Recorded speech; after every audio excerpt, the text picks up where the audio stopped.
Hi everybody, welcome to FNS Wrestling Podcast. I'm back in the basement on a holiday Monday here in Canada to talk about some more wrestling, specifically the Impact Wrestling Knockouts Knockdown pay-per-view show that I checked out on Saturday night, and then had a busy day yesterday with some Thanksgiving festivities down the street with some neighbors. So didn't get around to talking about it yesterday, but thought I could spend a bit of my holiday Monday down here in the basement discussing a pay-per-view that overall, I'm not gonna lie, I enjoyed the show. It had some issues early on, and then I thought things absolutely picked up, and by the end it was something that I was happy to have watched and glad I watched it. So if you are a new listener, welcome. If you're a returning listener, welcome back. This is my son and I generally do a podcast on Saturdays talking about NXT and All Elite Wrestling Dynamite and Impact Wrestling, their weekly show, along with some trivia and other little things along the way, news and rumors and stuff. So welcome if you're just checking us out. Episode 64 of the main show just went up a couple days ago, so if you enjoy what you hear here, you could listen to myself and my 14-year-old son, who is wrestling obsessed and very knowledgeable about the topic, discuss the week that was in wrestling. But as for tonight, well, I guess it's not tonight, it's this morning actually. It's before lunch. Sorry, I just haven't had my second coffee yet, so I'm a little bit confused still after a late night last night with some neighbors down the street. So you may hear me pausing for the odd sip of coffee during this podcast this morning. I apologize, but that second dose of caffeine is just needed at this point so that I can hopefully communicate clearly to you what was a pretty fun show on Saturday night. So I guess without further ado, we should get into talking about Impact Wrestling's Knockout Knockdown pay-per-view.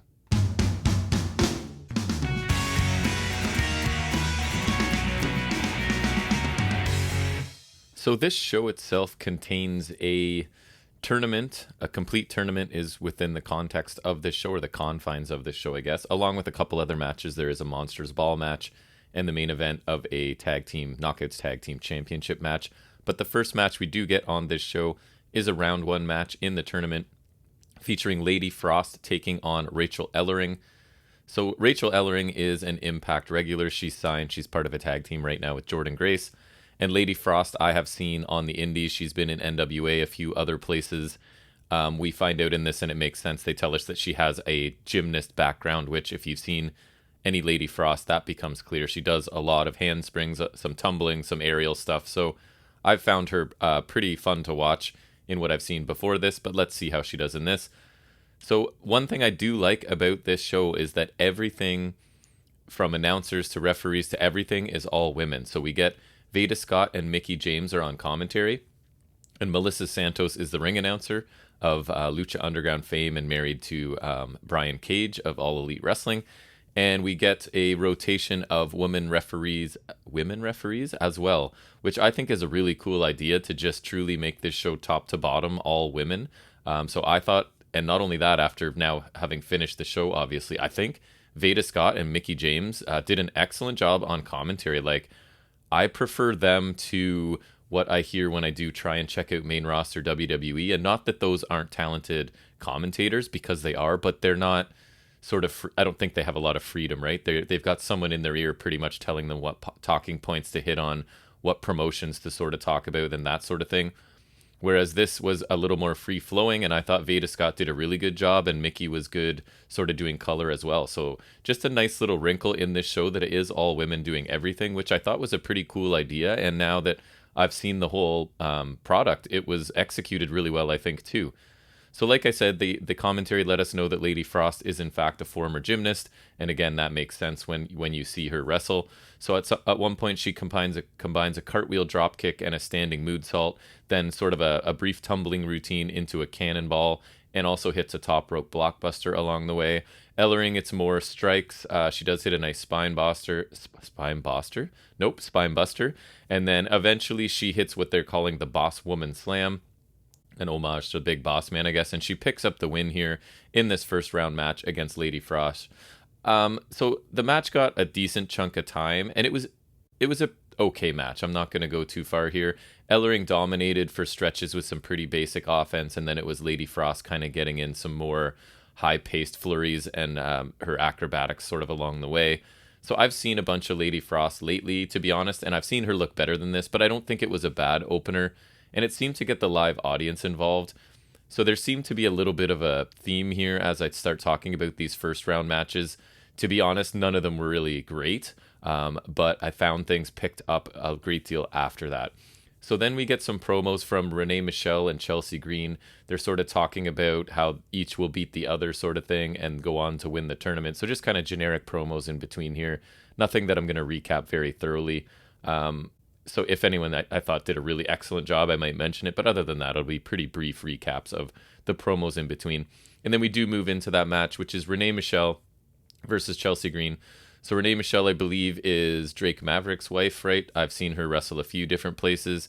Chelsea Green's kind of all over right now. She's at Impact Wrestling. She's been in ROH. So I've seen a lot of her lately as well. I've been impressed with her in a match against Rohit Raju on Impact. She looked really good. So I've been kind of hit and miss with Chelsea Green. I've seen some matches where I'm really impressed, and then I see some other ones where it's just kind of standard to me. So I was interested to see this. I haven't seen a ton of Renee Michelle.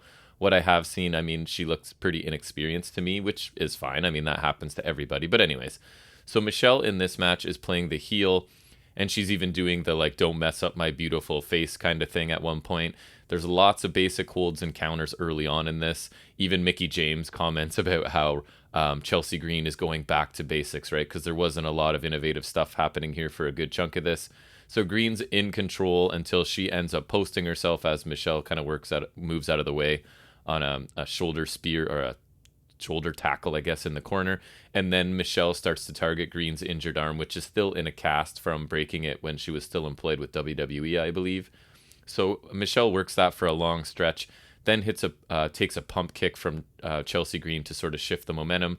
We get a clothesline and a series of kicks by Green for a near fall, then some kicks by Michelle, but a headbutt and the unprettier by Chelsea Green for the win in this match.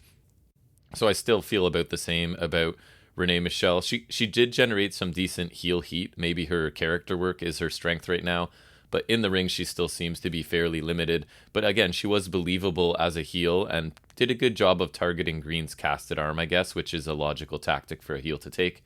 So I thought this was just a very straightforward match. Nothing special, I wouldn't say. And I've seen Chelsea Green look really good in the past, but I don't think she got to do very much here. Again, these opening round matches were, I was a little bit nervous after watching these open round matches because nothing really impressed me. And then this show I thought really kicked into gear. So we get Mercedes Martinez in a little promo. So she's ready for whoever she may face in this tournament, and she will go on to win, and everyone's going to end up remembering her.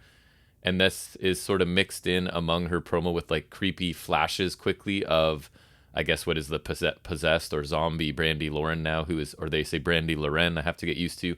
She's part of like Su Young's little group, so she's kind of undead or whatever the story is there. So we do get that match next, and it's Mercedes Martinez versus Brandy Loren. Not much to say about this. Mercedes starts out really fast, controls things early. Then there's a brief flurry by Loren before Martinez basically hits her OG drop for what was basically a squash win. It made Martinez look pretty strong. So there's really not much I can say about it. It was essentially a first round squash in this tournament. And I don't have a problem with that. That would happen in a legitimate tournament, right? If you were doing an actual, some sort of fighting tournament, like back in the day when I used to watch MMA before it was really, really popular and there were no weight classes and it was a tournament, you would have a match that might go on forever. You might also have a match that will be like a flash knockout. So I don't really have a problem with them working in a squash match here in the first round of this tournament. There's just really not much I can say about it, to be honest. So next we get a promos here from Jamie Senegal and Tasha Steele. They sort of have a back and forth promo ahead of their first round match. So we learn here that Senegal is the daughter of the recently deceased Daphne. So Daphne was a large part of this show too. A lot of attention paid to her. A lot of people discussing how influential she was and how much she'll be missed. So I thought that was a cool little touch to be a thread that was sort of woven through this show as well that I kind of liked. And I did not know that Senegal was Daphne's daughter, and I don't think I've ever seen Senegal wrestle, so I was interested to see this. So it is Tasha Steele and Jamie Senegal in their first round match. So honestly, not a ton of action that was worth note in the first part of this match. We did get a little bit later a cool sort of rebound German suplex by Senegal for a near fall. I thought looked nice. Then a triangle, I called it a triangle bulldog. She kind of bounces from rope to rope by Tasha Steele for a 2 count, and then we get a nice cutter by Steele for 2, and Steele ends up picking up the win here in this first round match with the crucifix bomb for the 3 count. And so at this point, I've been a little bit critical of Tasha Steele's in-ring work. I think character work and on the microphone, she's really, really good. And it's just kind of in-ring that she further needs to develop. After seeing Senegal, I would say the same kind of thing. I wasn't super impressed with Senegal, but the match was slow. Then it picked up. It was primarily basic stuff until the final few minutes of this, which were much better. The action did pick up near the end for both here.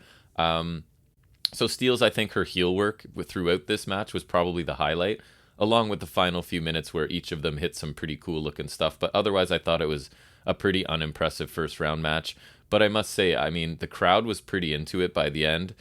So I don't think any of the first round matches were very strong. But to be fair, each winner, right, is at least wrestling another match. So they need to be pacing themselves. So I understand that in a first round match, they just can't go all out and put on an absolute classic because the winning woman still needs to compete in at least one more match. So it might be just a case of they're sort of saving things for later.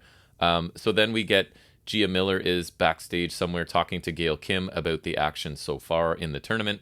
Gail is excited and impressed, and she rhymes off names of several women that are kind of on the show. Gia then asks Gail to pick the winner of the tournament, and Gail basically gives us a bunch of cliches and does not really answer the question. So now we move away from the tournament briefly, maybe to let all the winners of the first round catch their breath and recover before their second round match.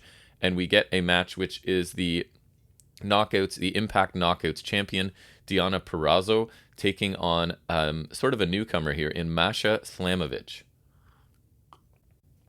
So I have seen Slamovich only once when I watched NWA Empower show. She was in, I think it was the Gauntlet match. I thought she looked really impressive. She looks like, if anyone's watched Glow, she looks like the Russian character from Glow, basically. I think she looks really cool. So this match was set up because Deonna is about to face Mickie James at Bound for Glory in Impact Wrestling's main show of the year. So leading up to that, they are now on they cannot contact each other. If Deonna touches Mickie, she loses the title. And if Mickie touches Deonna, then Mickie loses her title shot. And they were also allowed to choose an opponent for each other ahead of their Bound for Glory meeting. So Masha Slamovich is who Mickie James chose to face Deonna Purrazzo. So I was very interested in this. Deonna Purrazzo is fantastic. She is a technician. She can pretty much make anyone look good. And I've already seen Slamovich look good. So I was anticipating this match, hoping that it would be pretty good. So we get holds and counters to start, leading sort of to a stalemate. And then Masha wants a test of strength. So we get a lengthy knuckle lock coming out of that, and then a series of suplexes by Slamovich, and Deonna has to escape to the floor because Slamovich is this really interesting combination of power and speed, I would say. But anyways, we'll get to that. So Deonna needs to beg off early on just because Slamovich is sort of dominant. We get a somersault off the second rope to take out Matthew Raywalt, who has accompanied Deonna down to the ring for this match. But Deonna uses that sort of distraction to capitalize and sort of takes Masha out on the floor. So then Deonna starts to do what she always does, which is work her opponent's left arm because she has a series of submissions and her finishing Venus de Milo focuses on both arms. So she starts working the left arm of Masha here. We get a backbreaker flatliner right into a Koji clutch by Deonna. I believe it was the Koji clutch. And Masha has to get to the ropes, which is a cool combination from Deonna. We get a spinning back kick by Slamovich to stop Purrazzo's momentum here. Then a nice high corner knee and a running boot by Slamovich. A knee lift, a Russian leg sweep right into an armbar, but Masha escapes, hits some sort of crazy jumping driver, I don't quite know what it was, for a 2 count. Deonna then counters out of a pile driver straight into an arm breaker, but Slamovich gets to the ropes again. Perazzo ends up ducking a buzzsaw kick, locks in the Venus de Milo, and Masha Slamovich has no choice but to tap to this painful looking submission hold, and Deonna Purrazzo wins this match. So up until this point, easily my favorite match on this show. I think Deonna's relentless limb attacks are always cool. She really is a technician. It doesn't bother me that that is one of her regular things, is to attack someone's arm, because she has a bunch of different realistic ways to do it. It looks believable every time. I think Slamovich is a very, very cool wrestler. Great combination, as I said, of speed and power with a really cool look as well. I thought she looked really good in this match. I thought this was a really strong match, and I think Slamovich has a really bright future. I know she's been offered a contract with Impact. I have not heard whether she's accepting that contract, but I really hope she does, because as somebody that watches and sort of reviews Impact Wrestling each week, the Knockouts division when I started I thought was really strong and had a lot of talent. Now I'm finding it a little bit thin. I don't see a lot of realistic challengers for Deonna Purrazzo, although I do think one was maybe built during this tournament. We'll get to that at some point. But I think Slamovich would be an awesome addition. I think she was really good here, and I think this was a really good match, several steps up from any of the opening round matches of the tournament. So this, for me, was the match where this show started to turn. So I really enjoyed this match, and I think Slamovich is cool and has a pretty bright future, and Perazzo is just a technician. She's fantastic. So the next match we move right into a couple more really experienced women facing off here in the second round of the tournament. So that's Mercedes Martinez coming off her squash in the first round, taking on Rachel Ellering. So Ellering right away grounds Martinez, but Martinez manages to escape. So they trade some offense to no advantage early on, and then they basically avoid each other's offense, just showing that they're kind of really evenly matched here and both have a ton of experience wrestling. So we get a slap by Martinez, and then she hits 2 butterfly suplexes and a high knee. We get an apron battle at one point, leading to Martinez hitting a spear on the apron. Martinez then runs Ellering into the barricade and chokes her with her boot on the outside. We get knee strikes and a DDT by Martinez for 2 back in the ring now. A pump kick by Ellering stops Martinez finally, as she was dominant for a stretch there. We get a code breaker by Martinez and a twisting neck breaker for a 2 count. Martinez then misses a boot, and Ellering sort of takes over with strikes, an STO, and a springboard leg drop. We get a nice spine buster by Martinez for a 2 count a bit later. We get a discus elbow and a leg trap twisting suplex, then a spine buster by Ellering for 2, which was a nice little series of moves as well. And then we get the boss woman slam that won Ellering her first round match, but Martinez manages to roll out of the ring. Then Martinez hits her finishing move, but adds a guillotine to it, and eventually Rachel Ellering has to tap out. Martinez celebrates, and then actually these two women hug in the middle of the ring. And I think that's warranted, because I thought this match was pretty fantastic. And I just hit you with the highlights. There was much more going on than sort of the highlights I pulled out of it. So again, I think this was the story of 2 evenly matched, experienced competitors. Martinez sort of needed some heel tactics to take control early. She needed a slap and some other things, running her into the barricade and things. So I like that the heel work here by Martinez, which did make the hug at the end feel a little bit strange, but I understand what was going on there. I thought this match kind of warranted them acknowledging it at the end. Ellering was the babyface trying to overcome the onslaught from Martinez. I thought Martinez looked great, delivering all kinds of pretty cool looking moves to Ellering, who played her role really well too. I think these two worked really hard and really well together, and I honestly thought this was a pretty great match. This was a lot of near falls, a lot of big moves, a lot of nice combinations. So I think this was kind of the exact opposite of some of the slow, not very exciting first round matches. This match was a lot of fun. Both of these women looked fantastic. This might even at the end of the night be my match of the night. I really, really enjoyed this match, and I was really happy that they are making Mercedes Martinez look so strong here, at least in these first couple rounds, because she's someone I think when she was in NXT most recently, they didn't do quite as much as they could have with her. And again, WWE tends to have an issue with someone, especially women, it seems, being quite experienced and not being super young. So I believe that might have been what held Martinez back there, but she looks terrific here, and I'm really glad she's getting a chance to sort of showcase everything she can do, because she looked pretty great in this match. Rachel Ellering too, I thought a terrific match. So the two of them just sort of embracing at the end, it was one of those, they just delivered a really great match, I think, and they knew it, so they sort of acknowledged it in the ring for the fans, which I have no problem with. Sorry, it's the coffee sip coming in there. So Gia then talks to Chelsea Green about facing Tasha Steele in the semis. Chelsea quickly puts over Mercedes Martinez as well. and then herself. But she does finish by telling us she's not overlooking Tasha Steele's. Green says her performance is like her hair, and it never falls flat. So we then do get Tasha Steele's versus Chelsea Green. So we get holds and counters to start as the two are sort of going back and forth. We then get them exchanging some near pinfalls back and forth on on the mat for quite a long time. It's just one of those rolling into a pin attempt back and forth. Tasha then fakes a handshake and kicks Green in the stomach to sort of finally take control briefly here.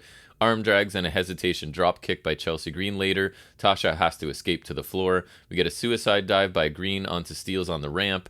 A second dive attempt is met with a Tasha Steele's forearm, though, to sort of shift momentum again. We get a jumping knee, corner strikes, and a running PK by Tasha Steele's for a 2 count. Then there's a simultaneous headbutt, and both women are down briefly here. We get a jumping clothesline and a neck breaker onto the knee by Chelsea Green. Man, if you listen to this show, you know I have a problem, and I think I've resolved it so far this episode, but I may refer to Chelsea Green as Rachel Green, and I don't know why the character name from Friends sneaks in every now and then. So if I do say it, I apologize. I don't think I have so far, but there's probably one coming at some point. We get a cutter on the apron by Steele's. Both women are down on the floor. A missile drop kick by Green, a bit later. Crucifix bomb by Steele. So again, that was the move that won her the first round match, and it does not here as Green kicks out. So then we get an unprettier by Green, and now both of them have hit the move that ended their round 1 matches, but neither of them worked here. I was actually pretty surprised. This was a believable near fall. I did not think they were going to have somebody kick out of the unprettier, but they did, and Tasha Steele's does here. So we get a boot by Steele's. She goes up top, avoids an avalanche unprettier, and hits a frog splash for the win here. So I was a little bit surprised that Tasha Steele's picked up the win. I thought, it seemed like Chelsea Green was positioned to win this and head on to take on Mercedes Martinez or whatever. But I thought this was about as good as I've seen Tasha Steele's look. Some of the credit may go to Chelsea Green here. She may have helped pull a really good match out of Tasha Steele's, but it started out fairly basic stuff and then built into a really entertaining back and forth match. So each woman here hit a lot of cool offense. And again, I was surprised by the outcome with Steele's picking up the win, but I thought this match was really good, and I was especially impressed by Tasha Steele's. She was the main reason that I thought this match over-delivered, because again, coming into this, I'm a big fan of Tasha Steele's. I loved her team with Kiera Hogan, but again, I thought her one sort of a little bit limited in the ring and just needed to pick up that experience. But so far in this tournament, she's looking really good, so I'm quite happy to have sort of a change of opinion on Tasha Steele's if that's the case. So then we get a Mercedes Martinez promo talking about facing Tasha Steele's in the finals. I didn't get much notes on it, just basically that it did in fact happen. So our finals are set. Mercedes Martinez is going to take on Tasha Steele's. Again, I'm kind of surprised a little bit by both getting there. I'm happy they're both in the finals, but it was not what I expected, and that nothing wrong with that. I don't mind being wrong about some of my predictions, so I'm happy to see them in the finals. So former Impact Wrestling ring announcer, I don't know what else, she may have done commentary at some point. So it's Christy Hemme. She comes out, and basically she's there to announce that Awesome Kong will be inducted into the Impact Hall of Fame. Then we get a really brief highlight video summarizing Kong's career, and Gail Kim is sort of speaking about her throughout. So Kong comes out in street clothes to a nice reaction from everybody. She speaks about being there for the birth of the Knockouts division and seeing it to how it is today and feeling really proud about it. She then speaks about Daphne being a groundbreaker and a friend, and you can see that she is quite emotional about this topic. She encourages others to open doors for future generations, kind of like Daphne did, as she was a groundbreaker for a lot of people in women's wrestling specifically. So she's sort of challenging other people to do the same, break down barriers and open doors for future generations. She then sort of thanks the crowd and leaves. I thought this was a really nice segment. Pretty much the perfect length. She spoke really well here. She was clearly, emotional about the honor of being in the Hall of Fame, as well as talking about her friend Daphne. So then we do get a quick video tribute to Daphne playing with specifically Taylor Wilde, talking about being the first women to be in a Monsters Ball match, as she and Daphne were in this same match together, the first women to do so. So again, I really like this thread of a lot of talk about Daphne throughout this show. Made sense, and it was really well done. A classy move by Impact, I think. So we then do get, talking about women being in the first Monsters Ball match, we do get a Monsters Ball match here that is going to involve Kimber Lee, Alisha, Savannah Evans, and Jordynne Grace. So kind of a bit of a random pairing for the people in this match, but I was just happy because at first it looked like it was going to be just Kimber Lee and Alisha in a match together, and that is, no offense to either of them, not something that I want to see, as neither of them really impressed me that much.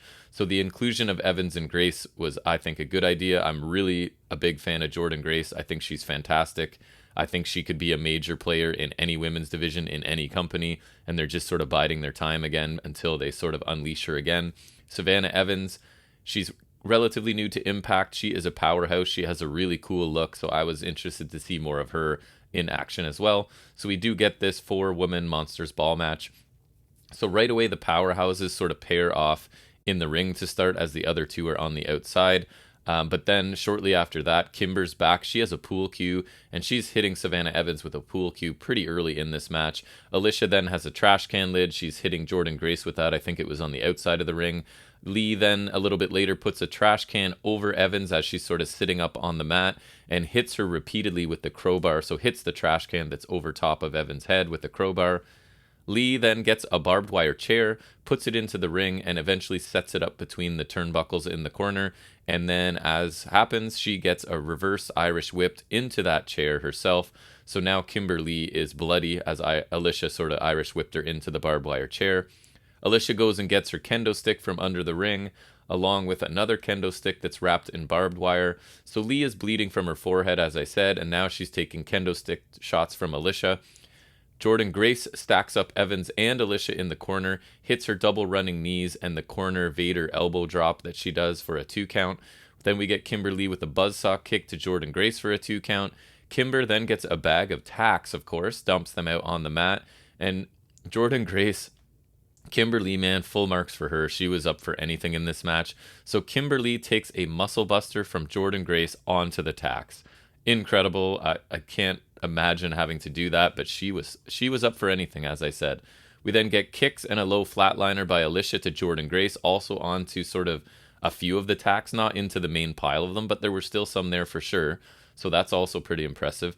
Jordynne Grace then drops Alisha face first onto like a weightlifting plate that has made it into the into the ring as well.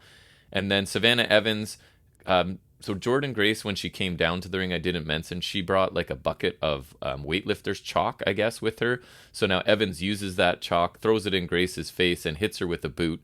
We then get a full Nelson bomb by Savannah Evans to Alisha, kind of out of nowhere, to pick up the win here in this Monsters Ball match.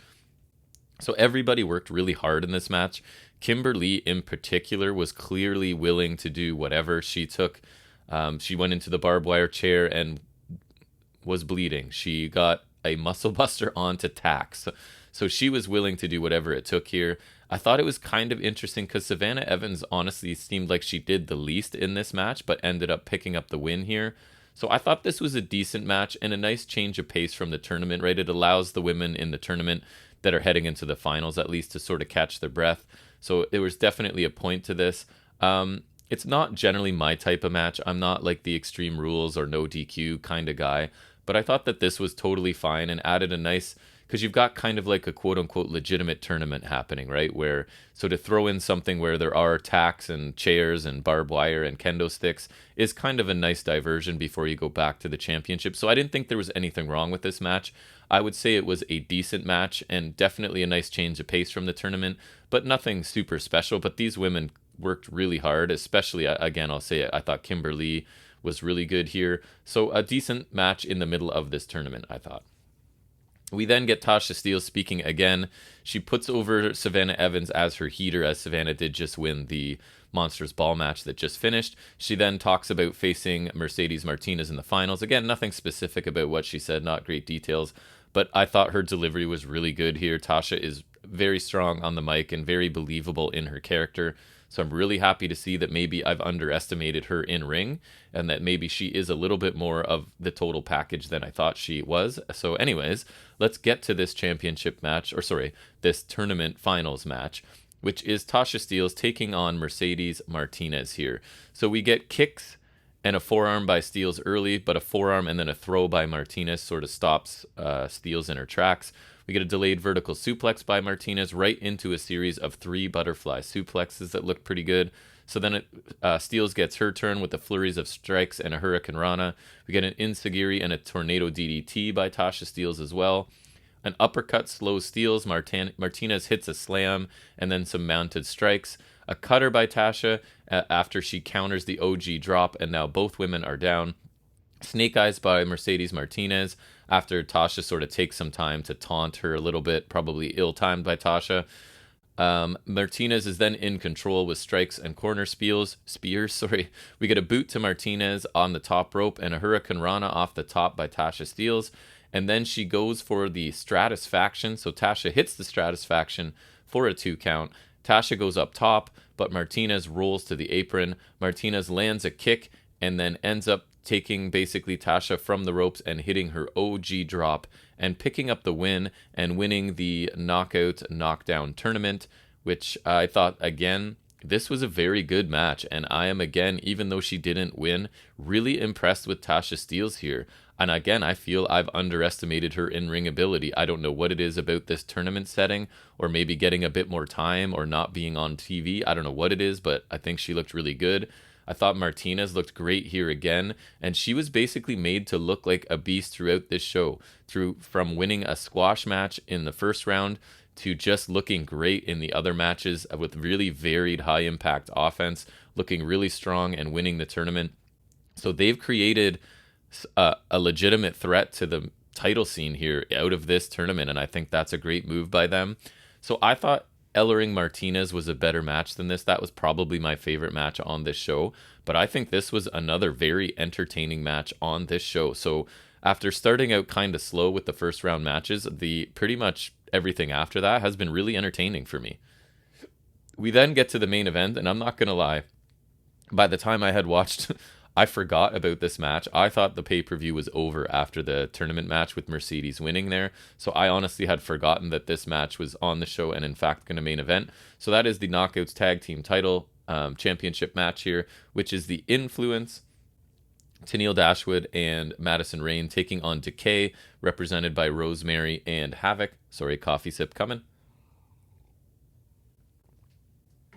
And complete. So basically, we have Madison avoids Rosemary early on to start this, but the rest of Decay, so you've got Crazy Steve and Black Taurus, they're on the floor, and they sort of are scaring Madison back into the ring as she escapes to the floor for safety, but those 2 creepy dudes are down there, so she kind of gets right back in the ring, and that allows Rosemary to take control. And as the crowd often chants for her to do, she does actually bite Madison Rayne's face and then hits a T-bone suplex out of the corner. Havoc tags in after a little bit and just throws Madison around the ring. There's a huge size and power discrepancy between those two, and Havoc takes full advantage, obviously. You then get Madison Rayne finally tagging out, but Tenille, being the heel that she is, she does not want to get into the ring. She's very reluctant to get in there. She finally does. Havoc tosses her around the ring by the hair a couple times. We then get Decay double team Tenille in their corner. Rosemary does her upside down in the ropes. Rosemary then is a little bit later chasing Caleb around ringside as he's trying to get involved, obviously, as he tends to do. And Rayne surprises the running Rosemary with the clothesline, and that finally gives the heels control of this match for a little bit. Rosemary is then isolated in the heel corner, and the Influence make quick tags and hit a neck breaker in the ropes for a 2 count at one point. I think that was Tenille. Rosemary is then in the Tree of Woe after another distraction from Caleb. We get diving corner crossbody by Tenille where her opponent's sort of seated in the corner. I think it always looks pretty good. Rosemary sort of fires up quickly here and gets out of the heel corner and finally tags out. So Havoc's back in. She dominates Madison Rayne, ending with 2 running boots for a near fall. We get another distraction, and the Influence hit their new finishing move, the collab, which is basically both of them hitting a skull-crushing finale to their opponent. But unfortunately, the ref is not in position to make the count because she was sort of dealing with the distraction going on. So shortly after that, Decay hit their combination Russian leg sweep and spear and pin Madison Rayne to retain the Knockouts tag team titles. So I thought this was a pretty good tag team match. The Influence are really good heels, and I think Caleb has sort of grown into his role and plays it pretty perfectly as this sort of annoying guy accompanying them and getting involved in the match constantly whenever he can. I think he does a really good job. I would say that this was a really straightforward but well executed match, right? So you've got the baby faces dominating, the heels needing to sort of cheat to get in control, and you've got the powerhouse on the baby face team sort of dominating and throwing them around, and the heels not really wanting to face her. So it was a lot of straightforward stuff, and I don't mean that in a bad way, because I think they did a good job of executing pretty much what was a straightforward plan for this match. And honestly, I like this match, so it makes me kind of wonder why some of the tag matches on Impact TV seem so bland to me. There's been a lot of sort of thrown together, I would suggest, Knockouts tag team matches where I'm just kind of like, yeah, it was okay. You know, it was a whatever. If they give them like 4 or 5 minutes on TV and there's nothing really exciting. So this was kind of evidence to me that that doesn't have to be the case. So I thought these 4 women put on a pretty entertaining match. I still don't think this was the main event worthy match on this show particularly. There were other matches I thought were better than this, but I did enjoy this match overall as well. There was nothing super amazing, or it didn't, like, I still, for me, the Ellering Martinez match was the match of the night. I just thought that was an excellent match with lots of cool stuff happening in near falls. So this match was not at that level, but I still enjoyed the match, and I think they did a really good job. So then to end this show, the big thing coming out of it is we basically get a tease that the Inspiration, formerly the Iconics, right, which was Peyton something and Billy Kay, I can't remember their names already. I'm terrible with remembering things sometimes. But they will be coming to Impact Wrestling. Looks like debuting on Bound for Glory. So I think that adds to the Knockouts tag division. Obviously, they're not amazing in ring, especially Billy Kay, but their character work is awesome, and I find them really entertaining. So I think that's a welcome addition to Impact Wrestling, and we'll see how they're going to be presented. I imagine it'll be something similar to the way they were presented in WWE when people really like them, because they do work really, really well together. They're a really fun team, especially outside of the ring. So we'll see where that goes. So overall, I mean, I think you can probably tell, I thought this was a very entertaining show. I was not sorry that I sat down and watched it at all. And again, I was nervous after the first round matches, as none of them were particularly strong, right? So that was 3 or 4 matches or whatever, where I was kind of like, it's okay, but it's not much better than what I get on an Impact show. Like maybe a little bit better, but nothing crazy. Then things picked up significantly, right? With a very good Purrazzo Slamovich match. That was probably my second favorite match on the show. And then following that, for me, I thought was a great Ellering Mercedes Martinez match, my match of the show.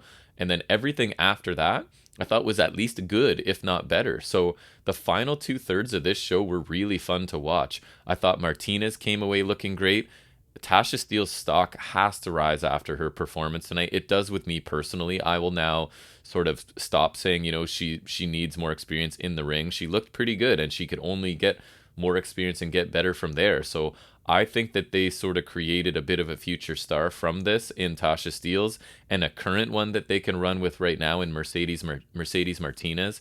So I think that's just really smart work by them. So really good matches in this. Some new talent that we got to see, like Slamovich looked really good, I thought. And just a cool all-woman concept, right? Like just having women involved in every aspect of this, I thought was really cool. And I think this was a really successful show. I'm interested. I haven't checked out anyone else's reviews or opinions on it. Sometimes they're hard to find, especially a podcast. So that's kind of why I'm doing this here. But I had fun watching this show. That's the bottom line. Like I got through, once the opening round matches were over, this was a breeze to get through. And I just really enjoyed it. And I hope they do some more shows like this. So I'm going to give this show a B+. The only thing keeping it from being in the A range were those opening round matches, which were just kind of okay to decent. But other than that, it was a very, very good show. I had a lot of fun watching it. I would recommend, if you just have time, just sort of start from the second round, start from the Slamovich Perazzo match, and give it a chance from there. And I don't think you'll be disappointed. It's an entertaining evening of wrestling, I thought. So yeah, that's going to bring me to the end of that review, I think. So I really just wanted to come down and talk about it because I enjoyed the show, and I'm not sure how many people watch it. So maybe if they're sort of relying on me to talk about it before they decide if they want to watch it, I would actually recommend check out most things, just maybe not the first round, or quickly look at the first round and then go from there. So that is going to bring me to the end of this episode of the FNS Wrestling Podcast. Thanks to anyone who is sort of taking any time out of their week to listen to us, myself, or my son, or both talk about wrestling. If you would like to reach out to us, it's fnswrestling@gmail.com or fns_wrestling_podcast on Instagram. If you're one of the few that listens on YouTube, you can leave a comment there. I promise we'll get back to you. What did you think about this pay-per-view? What do you think about any wrestling promotion in general? Is there anything you would like us to review? Because there's some talk of stopping NXT 2.0 because it's barely watchable for my son and I. So if you have any other suggestions, I'm leaning towards NXT UK, but we'll see how it goes. But anyways, thanks for joining me. I may be back later today to talk about Ring of Honor if I get a chance to watch. I think it's episode 525 now. So I'm hoping to find some time to watch that and maybe come back down here and talk about it a bit later today. So keep your eyes peeled for that. Otherwise, we'll definitely be back for episode 65 of our flagship show on Saturday. So you can definitely find us there. So hopefully we do see you there. And until then, take care.